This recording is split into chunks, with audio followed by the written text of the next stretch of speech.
갈사산단 공사대금 지급을 두고 시행사와 5년간 재판을 이어온 하동군. 최근 2심에서 군이 284억 원을 지급하라는 판결이 나왔습니다. 하동군은 일부 패소에도 불구하고 최대 1,000억 원이 넘는 배상금이 나올 것이란 예상도 있었던 만큼 큰 고비를 넘겼다는 입장입니다. 사천 늑도는 한반도뿐만 아니라 중국계와 일본계 유물도 함께 출토돼 한중일을 연결하는 고대 무역항으로 재조명된 곳입니다. 늑도의 역사적 가치와 활용 방안을 공유하기 위한 학술대회가 사천에서 열렸는데 일본 이키섬과의 활발한 교류 근거 등 새로운 연구 결과들이 발표됐습니다. 올해 한 해 동안 서부 경남 곳곳에서 열렸던 크고 작은 축제들, 지역의 화합을 이끌고 경제 활성화에도 영향을 미치는 축제들이 구체적으로 어떤 성과와 과제를 남겼는지 데스크 시선을 통해 짚어봅니다. 산청 함양에서 내린 첫눈이 본격적인 겨울을 시강케 합니다. 갑작스러운 날씨 변화에 몸이 적응하지 못하면서 질병에 걸릴 확률도 큰 시기인 만큼 예방접종 등 면역력 관리가 중요해졌습니다. 작가의 취향이 한껏 반영된 미나 듀엣전이 열려 눈길을 끕니다. 경남 지역 작가들의 한국화 단체전과 국악과 재즈가 어우러진 판소리극 소식까지 문화가 소식에서 살펴봅니다. 시청자 여러분 안녕하십니까? SCS 뉴스인타임 시작합니다. 갈사산단 공사대금 지급을 두고 시행사와 5년간 재판에 이어온 하동군. 최근 2심에서 284억 원을 지급하라는 판결이 나왔습니다. 하동군은 일부 패소에도 불구하고 예상 배상금보다 현저히 줄어든 만큼 큰 고비를 넘겼다는 입장입니다. 보도에 김상엽 기자입니다. 지난 2014년 중단된 갈사만 조선산업단지 조성사업. 주민들에게는 항상 아쉬움이 가득한 곳이자 소송이 진행 중인 하동군엔 골칫거리이자 부담으로 남아 있습니다. 공사가 멈춘 지 어느덧 10년. 최근 하동군에는 희소식이 들려왔습니다. 지난 2019년부터 5년 동안 이어진 2심 재판이 마무리된 겁니다. 하동군이 갈사만 개발 사업 시공사인 한신공영이 제기한 공사대금 청구 등의 소송에서 일부 패소했습니다. 다만 예상했던 배상금보다 훨씬 줄어든 금액만 지급하라는 판결을 받아냈습니다. 2심 재판부인 서울고등법원 민사부가 한신공영 측의 일부 승소를 결정했지만 청구 금액보다 훨씬 적은 284억 원 지급을 판결한 것. 하동군은 법률 전문가 등의 추가 선임을 통해 감정 결과 분석과 변론에 큰 노력을 기울였기에 청구 원금과 지연 이자를 낮출 수 있었다고 자평했습니다. 배상금 규모가 1,000억 원이 넘을 것으로 예상하며 여러 차례 추경을 통해 지급금을 준비해왔던 하동군은 이른 시일 내 지급이 가능할 것이라고 밝혔습니다.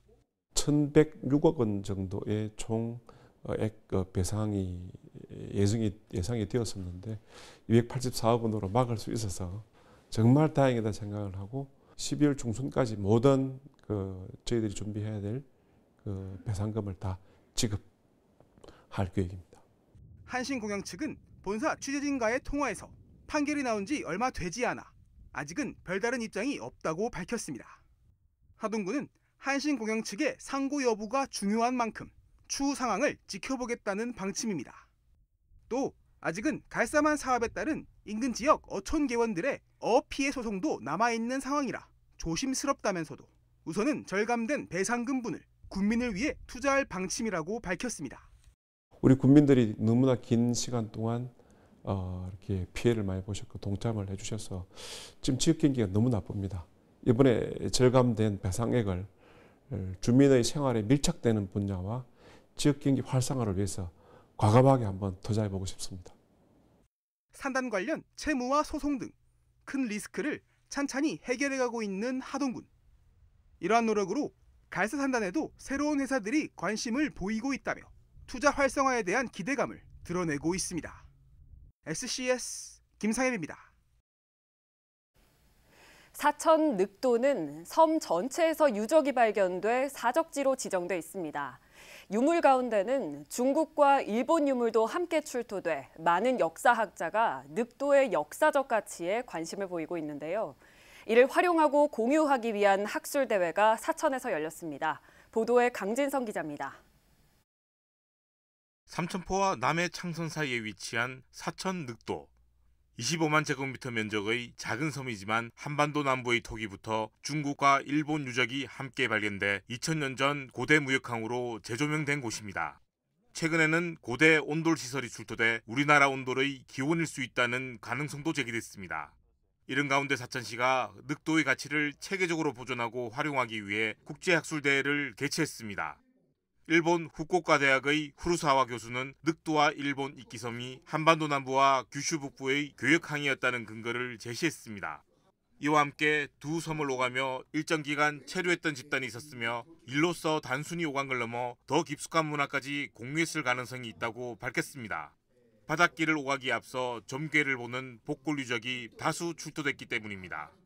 늑도나 한노트지는 여행할 때 중계지라든가 좋은 그 바람이나 파도를 기다리고 있는 지이기 때문에 땅이기 때문에 교류를 담당하는 사람들이 그 전시문화의 일부도 공유하고 있다. 그렇게 생각하고 있습니다. 이날 학술대회는 고대 늑도의 사회구조와 수공업 생산구조 등 다양한 연구 결과가 공개됐습니다. 늑도의 역사 가치를 활용하기 위한 계획안도 발표됐는데 유적 고정뿐만 아니라 보존 활용과 주변 문화유산과의 연계를 제시했습니다. 고대 생활상 및 해상 교류의 역사 보존을 하는 어촌마을이 큰 목적성을 이제 큰 구상 방향으로 가지고 있고요. 이제 사천시와 이제 늑도 유적의 정체성을 확립하는 방식으로 좀 진행을 하고 있습니다. 늑도 정비 계획은 유적 정비와 탐방로 정비, 거점 조망 시설을 만들고 마을 경관 환경을 정비하는 등 4가지로 구분해 추진할 것을 제안했습니다. 한편 종합 정비 계획은 국가유산청의 검토를 거쳐 최종 확정될 예정입니다. SCS 강진성입니다. 한국형 전투기 KF-21이 무사고 시험 비행 1000회를 달성했습니다. 방위사업청은 지난 28일 남해 상공에서 시제 4호기의 비행 시험을 통해 1000소티 비행을 달성했다고 밝혔습니다. 방사청은 체계 개발 비행 시험으로 계획된 전체 2000소티 중 절반을 완료해 반환점을 돌았으며 또 무사고 비행 기록을 달성해 항공기 안전성을 확인했다고 강조했습니다. 한편 KF-21은 지난 2022년 7월 시제 1호기의 최초 비행 이후 고고도와 초음속, 무장시험 등 다양한 영역에서 비행 시험이 진행되고 있습니다. 진주시가 2024년 대한민국 도시대상에서 대상인 대통령상을 수상했습니다. 국토교통부가 주최한 이번 시상식에서 진주시는 전국 229개 지자체 중 종합 1위를 달성했습니다. 대한민국 도시대상은 도시 공간과 시민 삶의 질 개선, 도시 경쟁력 향상 등을 평가하는 권위 있는 상으로 4개 부문 11개 항목을 종합 평가합니다.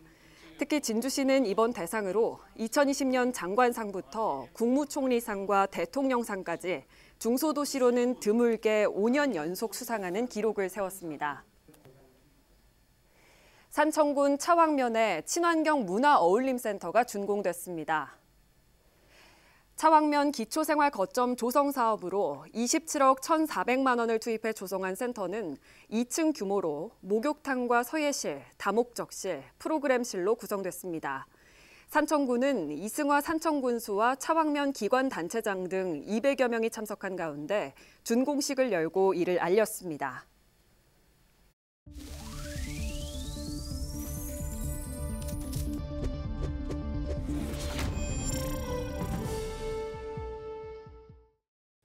(2024년) 올 한 해도 서부 경남 곳곳에서는 크고 작은 축제들이 열렸습니다. 지역의 화합을 이끌고 지역 경제 활성화에도 영향을 미치는 축제들이 어떤 성과와 과제를 남겼는지 김성수 기자와 자세한 얘기 나눠보겠습니다. 안녕하십니까? 네, 안녕하십니까? 네, 지난 28일에 진주시에서 축제평가 보고회가 열렸습니다. 진주 남강 유등축제를 비롯한 10월 축제뿐만이 아니라 여러 행사들에 대한 평가가 있었다고 들었는데 어떻습니까? 네, 10월 3대 축제인 진주 남강 유등축제와 개천예술제, 코리아 드라마 페스티벌뿐만이 아니라 봄에 열렸던 진주 농계제, 그리고 경남 도민체전, 국가유산 미디어아트 진주성까지 올 한 해 열렸던 다양한 행사들에 대해 논의가 이루어졌습니다. 축제를 평가할 때 항상 따라오는 것이 바로 방문객 수입니다. 진주 10월 축제 공식 방문객 수는 어땠나요? 네, 진주시는 일단 올해 118만여 명이 10월 축제장을 다녀간 것으로 집계했습니다. 일 평균 6만 9천 명, 일 최대 18만 1,000명입니다. 단순히 숫자로만 본다면 지난해 126만여 명에 비해 약 8만 명이 줄어든 셈인데요. 다만 이 방문객 수만 갖고 축제의 흥행 척도를 판단하기는 조금 어렵지 않을까 생각합니다. 네, 방금 말씀하신 방문객 수만으로 축제 흥행의 성공과 실패를 판단하기 어렵다는 건 어떤 말씀인가요? 네, 사실 코로나19 이후에 진주 10월 축제 방문객은 크게 차이가 나지 않습니다. 2022년 125만 명, 지난해 126만 명이었고요. 참고로 10년 전인 2014년에는 방문객 수가 280만 명이었습니다. 그런데 축제의 전문가들은 집계 방식이 상당히 정확해졌고 또 이로 인해 상당수 허수들이 사라진 것으로 보고 있습니다. 실제로 역사가 긴 다른 지역 축제들의 경우에도 대부분 과거와 비교해서 방문객 수가 줄었고요. 이로 인해 본의 아니게 피해를 입는 경우도 있었습니다. 진주시는 대신 빅데이터 분석을 통한 화제성을 강조하고 있는데요. 진주시가 지난 10월 대한민국 기초자치단체 브랜드 평판에서 전국 1위에 올라 많은 관심을 모았는데 이 또한 축제 기간 관람객 방문과 정보 노출 때문이 아닐까 추측하고 있습니다. 네, 그렇다면 10월 축제의 성과와 과제는 무엇이 있을까요? 우선 큰 안전사고가 없었다는 게 가장 큰 성과라고 봅니다. 또 원스톱 아웃제를 비롯한 규제 장치를 통해서 예년에 비해 바가지 요금 논란도 적었습니다. 반면 안전사고는 없었지만 단시간에 워낙 많은 인파가 몰리다 보니 아직도 관람이 불편하다. 특히 개막일이나 불꽃놀이가 있는 날이 그랬는데요. 진주시도 이에 대해서는 평일 개막을 비롯해 여러 가지 방안을 진지하게 고민하고 있는 것으로 알고 있습니다. 또 다른 과제는 진주뿐만이 아니라 모든 지역 축제들이 안고 있는 건데요. 전문가들의 말대로 이 인구가 많은 수도권 지역은 고만고만한 축제에도 방문객이 꽤 많습니다. 가뜩이나 열악한 재정으로 투입할 수 있는 재원이 부족한 지역 축제들은 벌써 내년 축제 콘텐츠들을 고민하고 있습니다. 네, 말씀 잘 들었습니다. 네, 고맙습니다. 네, 지금까지 김성수 기자와 함께 10월 축제에 대해 이야기 나눠봤습니다.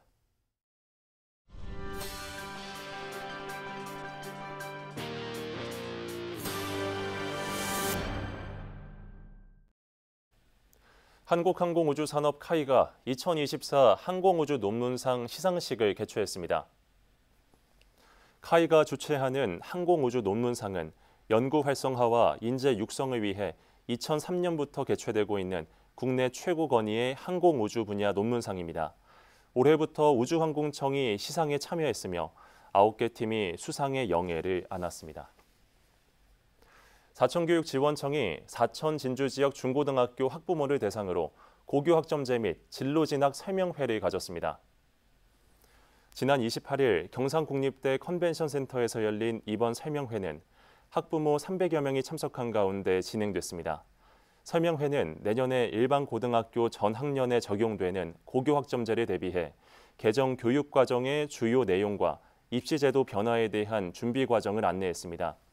사천교육지원청은 고교 학점제 사천 권역인 진주 사천 남해하동의 시행 준비를 지원하고 있습니다.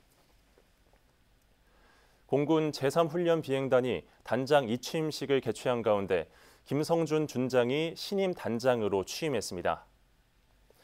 제36대 단장을 맡은 김성준 준장은 취임사에서 정예 조종사 배출을 위해 소통하고 배려하는 문화를 만들겠다고 밝혔습니다. 공사 44기로 임관한 신임 김 단장은 F-5 전투기를 주기종으로 1900시간의 비행 시간을 보유한 베테랑 조종사 출신입니다.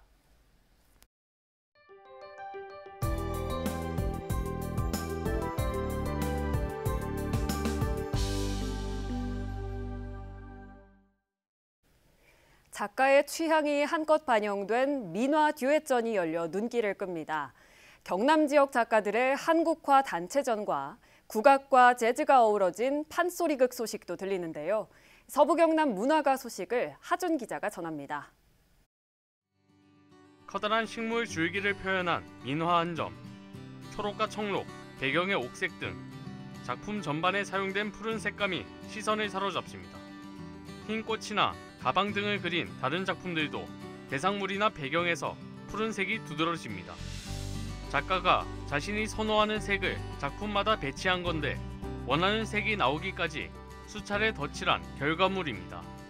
이 밖에도 한지가 아닌 손수건에 색을 입히거나 자기를 붙여 완성한 작품 등 소재에서도 화려함과 다양성을 추구하려는 노력이 엿보입니다. 그림의 간이라 해야 되나요?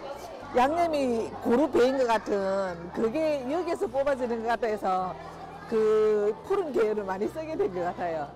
손수건을 가지고 염색도 해보고 스카프도 만들어보고 하다가 이걸 가지고 소재를 해서 한번 해보면 되겠다. 다양한 소재와 색감으로 민화의 아름다움을 전하는 박소영, 이희정의 동행주원 경남문화예술회관 제2전시실에서 12월 3일까지 이어집니다. 들꽃에 날아드는 형형색색 나비들, 퍼져가는 꽃향기를 시각화한 색번짐이 인상적입니다. 음과 양의 이미지를 먹과 호분, 금과 은이 소용돌이 치며 맞물리듯 배치한 작품부터 절벽상과 정자를 담백하게 그린 수묵담채화 등 수준 높은 한국화들이 한자리에 모인 제40회 경남한국화가협회전 12월 3일까지 경남문화예술회관 제1전시실에서 만나볼 수 있습니다. 소리와 재즈, 국악 코러스가 어우러진 판소리극, 종이꽃밭 두알망 봄풀이가 진주를 찾아옵니다. 삼신할미의 탄생 과정을 담은 제주 무속신화 생불 할망 봄풀이를 각색한 이번 작품. 혐오가 만연한 세상, 신의 자리를 두고 경쟁하는 두 아기씨를 통해 생명과 사랑, 연대의 가치를 전합니다. 공연은 12월 7일 오후 3시 경남문화예술회관에서 유료로 열립니다. 문화가 소식 하주입니다. 함양군이 남계서원 교육체험관 건립사업 실시 설계 착수 보고회를 가졌습니다. 이번 사업은 세계문화유산인 남계서원과 연계해 인문교육과 선비문화 전시, 체험 등을 위한 건축시설 조성을 내용으로 하고 있습니다. 건축 설계는 내년 5월까지 진행 예정이며 강학공간과 휴식공간, 전시관 등 총 59억 원의 예산이 투입됩니다. 남해군이 지명위원회를 열고 85건의 미고시 지명을 원안 가결했습니다. 오는 2026년까지 추진되는 지명 정비 사업은 미고시된 지명을 조사해 지명의 재정, 변경, 폐지 작업 이후 국가 기본도 지명 사용의 정확도를 높이는 사업입니다. 군은 올해 미고시된 지명 중 85건을 문헌 등을 통한 자료 조사와 주민 의견 수렴을 거쳐 현장 사용 여부 등을 확인했습니다. 이번 지명위원회에서 심의한 안건들은 경남도 지명위원회 심의 이후 국토지리정보원의 고시를 통해 최종 제정됩니다. 이례적으로 포근했던 가을이 끝나고 추위가 찾아왔습니다. 산청, 함양 등 일부 지역에서는 첫눈이 관측되기도 했는데요. 갑작스러운 날씨 변화에 몸이 적응하지 못하면서 질병에 걸릴 확률도 큰 시기입니다. 예방접종 등 면역력 관리가 중요합니다. 김현준 기자의 보도입니다. 난방기가 가동되는 고속버스 터미널 대합실. 두꺼운 옷을 껴입은 사람들이 심심치 않게 보입니다. 수도권 대비해서 많이 따뜻하긴 한데요. 그래도 패딩을 입을 만큼 좀 춥다고 느껴지는 날씨인 것 같습니다. 이번 주부터 꺼내 입기 시작한 것 같습니다. 지난 27일 함양과 산청 등 서부 경남 곳곳에는 대설주의보와 함께 겨울의 시작을 알리는 첫눈이 내렸습니다. 지리산 장터목 대피소는 최저기온이 영하 8.7도를 기록한 가운데 고지대 폭설로 출입이 이틀간 통제되기도 했습니다. 기상청에 따르면 서부 경남 대부분 지역의 최저기온은 12월 4일부터 영하권으로 떨어질 예정. 포근했던 날씨 뒤 갑작스러운 기온 변화로 신체 적응력이 저하돼 질병에 취약해진 만큼 예방책으로 철저한 개인 위생 수칙 준수가 요구됩니다. 충분한 수면과 환기, 마스크 착용도 권고됩니다. 특히 경남의 경우 안정세에 접어들었던 백일해가 지난 10월부터 다시 증가 추세를 보이는 등 감염병 확산 조짐이 있어 각종 예방접종이 무엇보다 중요합니다. 아직 접종을 받지 않으신 분은 적극적으로 예방접종을 받아주실 것을 당부드립니다. 예방접종은 감염병 예방 이외에도 입원과 사망을 줄이고 질병 부담을 감소시키는 데 매우 효과적인 수단입니다. 한편 각 시군 보건소에서는 65세 이상 어르신 등을 대상으로 독감과 코로나19 무료 접종을 실시하고 있으며 자세한 사항은 시군 누리집에서 확인하면 됩니다. SCS 김현준입니다. 사천의 한 주점에서 손님이 주점 주인의 술잔에 마약을 타 마시게 했다는 의혹이 제기돼 경찰이 수사에 나섰습니다.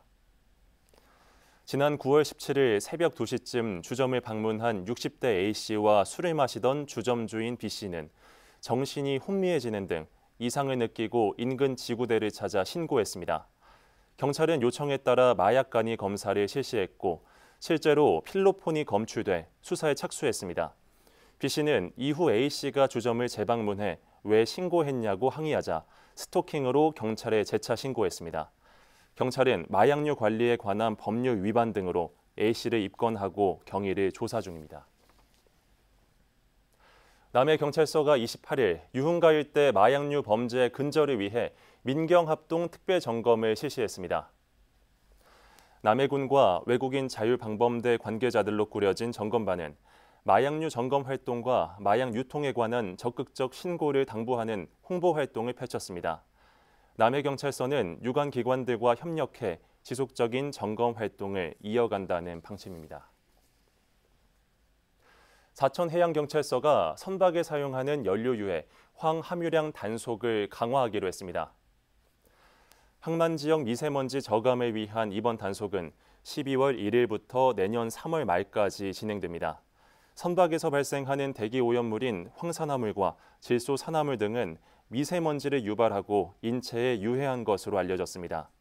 해경은 연료유해 황함유량 준수 여부를 집중 단속하는 한편 하역시설 비산먼지에 대해서도 점검할 계획입니다.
주말 날씨 전망부터 살펴보겠습니다. 토요일 오후에는 흐린 하늘 보이겠는데요. 한낮 최고 기온은 13에서 14도 선까지 올라갈 것으로 보입니다. 하지만 최저 기온이 1도까지 떨어지는 등 일교차가 크게 벌어지겠는데요.